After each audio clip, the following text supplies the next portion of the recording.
Welcome to मास्ट Jacob live. मैं हूं मास्ट जेकब और आप देख रहे हैं अजीजों, ये क्लिप मैं अभी आपको दिखाने वाला हूं जिसमें क्लेम किया जा रहा है कि यीशु मसीह 2075 में वापस आने वाले हैं, 2075 में वापस आने वाले हैं। एक शख्स क्लेम कर रहा है ये तारीख, और मैं आपको खुलकर बताना चाहता हूं कि मैं ऐसे लोगों के बिल्कुल खिलाफ हूं। ये लोग खुदा के लोग नहीं हैं जो भी डेट्स को सेट करते हैं। खुदा ने हमें वो वक्त क्यों नहीं बताया, हम कभी भी चाह कर भी वो वक्त नहीं जान सकते। उसकी मेन रीजन क्या है, इसके पीछे विजडम क्या है खुदा का, वो मैं आज की वीडियो में आपके साथ शेयर करने वाला हूं। तो सबसे पहले आप जरा ये क्लिप देखें, फिर इस पर बात करते हैं कि हमें क्यों डेट्स सेट नहीं करनी चाहिए। Back before 2075. Yes. Can you tell me why? Well, there is a reason. If you look at the early church Jewish fathers, they wrote about the fact that mankind's time on the earth would be 7,000 years. 6,000 years would be broken up into three ages. The first age was called the age of chaos, or the age of creation. That was 2,000 years. And it just so happens it goes from Adam to Abraham. The next 2,000 years, they called it the law, or the age of Torah, or the age of the law. And that was Abraham to Jesus. The next 2,000 years, they actually called, the early Jewish fathers, the age of grace. And that would go from the time of Jesus till our time, 2,000 years. Now, if you look at that, that's 6 days. It reflects creation. On the seventh day, God rested. So the fourth age is 1,000 years. अच्छा, मैं यहाँ पे रोकूंगा। ये basically आपको जो सारी knowledge दे रहा है ये ऑलरेडी मैं आपको बता चुका हूँ कि 2000 साल आदम से लेकर इब्राहिम तक, ये आगे सारा कुछ मैं आपको बता चुका हूँ कि कैसे 6000 साल बनते हैं, 7वें दिन खुदा ने रेस्ट किया, ये वही सारी बातें आपको बता रहा है। लेकिन इसके पीछे क्या मकसद है कि ये शख्स जानते बूझते हुए कि खुदा के कलाम में लिखा हुआ, यीशु मसीह ने फरमाया कि कोई भी उस घड़ी के बारे में, उस दिन के बारे में नहीं जानता। खुदा के कलाम में लिखा है, but of that day and hour knoweth no man, no not the angels of heaven but my father only. खुदा बाप के अलावा और कोई उस वक्त के बारे में नहीं जानता। जब खुदा का कलाम खुद ये बात कह रहा है तो ये शख्स कैसे वो वक्त निकाल सकता है? ये अंदाजे लगाए जा रहे हैं। बेसिकली इन लोगों के पीछे मोटिव ये होता है कि इन्होंने अपनी किताबें बेचनी होती हैं, जिसकी वजह से ये आपको सच बताएंगे और उसके अंदर अपनी थ्योरीज मिक्स करके आपको बताएंगे ताकि आप इनकी किताबें खरीदें। बेसिकली इस शख्स की एज से ही पता चल रहा है कि अच्छी खासी इसकी एज है। अब जब तक आप इसकी किताब लेकर पढ़ेंगे, जब तक 2075 आएगा, पता नहीं इसने जिंदा होना भी है कि नहीं होना, आप इसको कुछ नहीं कह सकेंगे। तो ये इन लोगों के काम करने का तरीका है। इनका मकसद सिर्फ और सिर्फ अपना बेनिफिट होता है पीछे, जिसकी वजह से ये इस तरह की वीडियोस बनाते हैं, शॉर्ट्स बनाते हैं। आप जरा सुनिएगा आगे ये क्या कहता है। Age, which is called the kingdom age.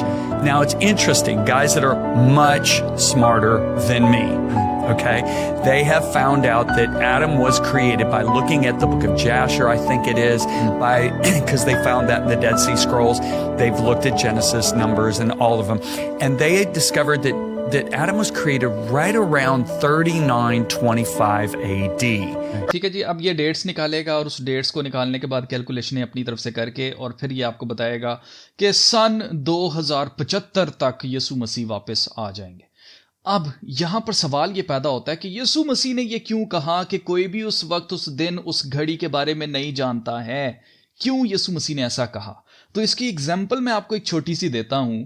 इसकी एग्जाम्पल ये अजीजों कि अगर खुदा हम सबको, जैसे ही हम पैदा होते हैं, हमारे मरने की तारीख भी हमें बता दे, तो किसी की एज जो होगी वो इस जगह पर होगी कि अभी उसके 15 साल पड़े होंगे, किसी के 100 साल पड़े होंगे, किसी के हो सकता है 50 साल पड़े हों, किसी के हो सकता है सिर्फ 1 महीना रह गया हो मरने में। तो अगर हम सबको अपनी अपनी तारीख मौत पता होगी कि किस दिन हमने मरना है, हम उससे 1 दिन पहले तौबा करेंगे, उससे पहले कोई भी तौबा नहीं करेगा। और जमीन के ऊपर आपको खुदा की कोई भी बात सुनने को नहीं मिलेगी। सारे के सारे लोग जो हैं वो बदी कर रहे होंगे और जमीन एक लिविंग हेल बन जाएगी।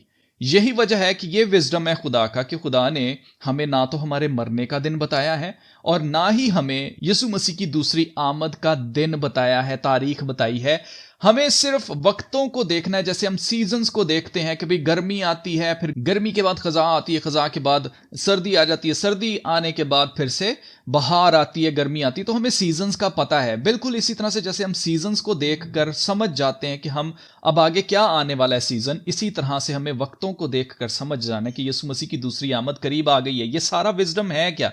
इसका मकसद ये है कि जवानी के दिनों के अंदर, या जब भी आपके पास सांस है, आपके पास जिंदगी है, क्योंकि आपको नहीं पता है, इंसान की जिंदगी बहुत ज्यादा अनप्रिडिक्टेबल है। हमें नहीं पता है कि हमें अगली सांस भी मिलेगी या नहीं मिलेगी। 2075 तो बहुत दूर की बात है। अब आप नोट करें कि ये हर साल डेट्स सेट करते हैं। क्यों सेट करते हैं? जैसे 23 सितंबर हर साल आ जाएगी, 24 सितंबर, 23 सितंबर कहेंगे कि जनाब 23 सितंबर को रैप्चर हो जाएगा, और रैप्चर पर बिलीव करने वाले फौरन भाग कर जाते हैं, वो वीडियोस देखते हैं, अच्छा इस साल हो जाएगा। और हर साल क्या होता है? रैप्चर नहीं होता है। ये डिसेंटिसाइज किया जा रहा है ताकि आपके अंदर से खुदा के खौफ को मार दिया जाए, खत्म कर दिया जाए। अब लोग तारीखें क्यों सेट करते हैं और लोग तारीखें क्यों जानना चाहते हैं? तो इसलिए जानना कोई भी नहीं चाहता आज के दौर के अंदर तारीख, कि हां जी उस तारीख तक या उससे पहले पहले मैं तौबा कर लूंगा। लोग आजकल देख रहे हैं एज एन एंटरटेनमेंट, और लोग क्या कहते हैं, अच्छा 2075 आएगा ना, फिर देखेंगे होता है कि नहीं होता, चलो देखते हैं। इस तरह से लोग सोच रहे हैं। लोगों को कोई खुदा का खौफ ही नहीं है कि यीशु मसीह ने वापस आकर अदालत करनी है। उसने हम सब को हमारे किए के अजर देने हैं और हमें सजा देनी है। आप देखिए खुदा के कलाम में लिखा है, यीशु मसीह ने फरमाया, एक तमसील सुना रहे हैं यीशु मसीह, और यहां पर कहते हैं, but God said unto him, खुदा ने उससे कहा, thou fool, this night thy soul shall be required of thee. जिसका मतलब यह है कि आज रात ही तेरी जान तुझसे तलब कर ली जाएगी। जिसका मतलब यह है कि खुदा कंट्रोल में है। खुदा जब चाहे अगला सांस आपको लेने दे या ना लेने दे, ये खुदा के हाथ में है। जिंदगी और मौत खुदा के हाथ में है। इसी तरह से आप देखें खुदा के कलाम में लिखा हुआ है, याकूब का खत 4 बाब उसकी 14 आयत में लिखा है, whereas ye know not what shall be on the morrow, यानी कि तुम नहीं जानते कि कल क्या होगा। For what is your life, तुम्हारी जिंदगी क्या है। It is even a vapour, ये सिर्फ एक बहारात है, एक स्टीम है, that appeareth for a little time, जो कि सिर्फ थोड़ी देर के लिए आती है, एंड देन वैनिशथ अवे।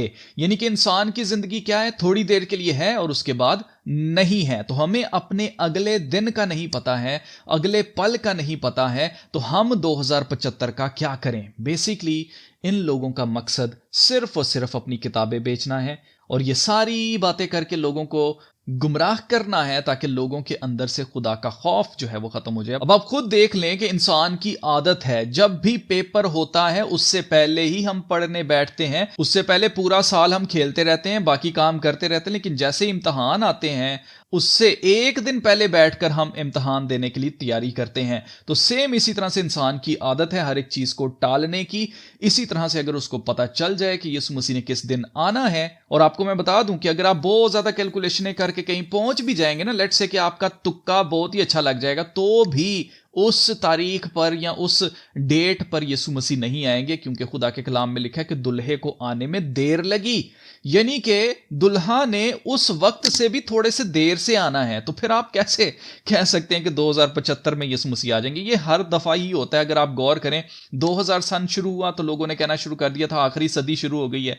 इसी तरह से 2012 आने से पहले लोगों ने कहा था दुनिया खत्म हो जाएगी, लेकिन 2012 आया और गुजर भी गया, कुछ नहीं हुआ। इसी तरह से हर साल 23 सितंबर का कहा जाता है और रैप्चर हो जाएगा, लेकिन नहीं होता। और इसी तरह से कुछ लोगों ने 2029 बनाया हुआ है, कुछ लोगों ने 2033 बनाया हुआ है, और अब ये तो और ही आगे निकल गए हैं, 2075 तक ये शख्स चला गया। और ये सारी बातें करके लोग यही कैलकुलेशनें निकाल कर ये तारीखें निकालते हैं। कोई 2033 कहता है तो कोई 2029 कहता है। तो इनके ऊपर आपने फोकस नहीं करना है। आपको फोकस इस चीज पर करना है कि मेरे पास कितना वक्त है। मुझे नहीं पता है कि अगला पल भी मुझे मिलना है कि नहीं मिलना। तौबा करने का यही वक्त है अजीजों, क्योंकि वक्त हम सब के करीब है। हमें नहीं पता है कि कब हमसे हमारी जान तलब कर ली जाएगी।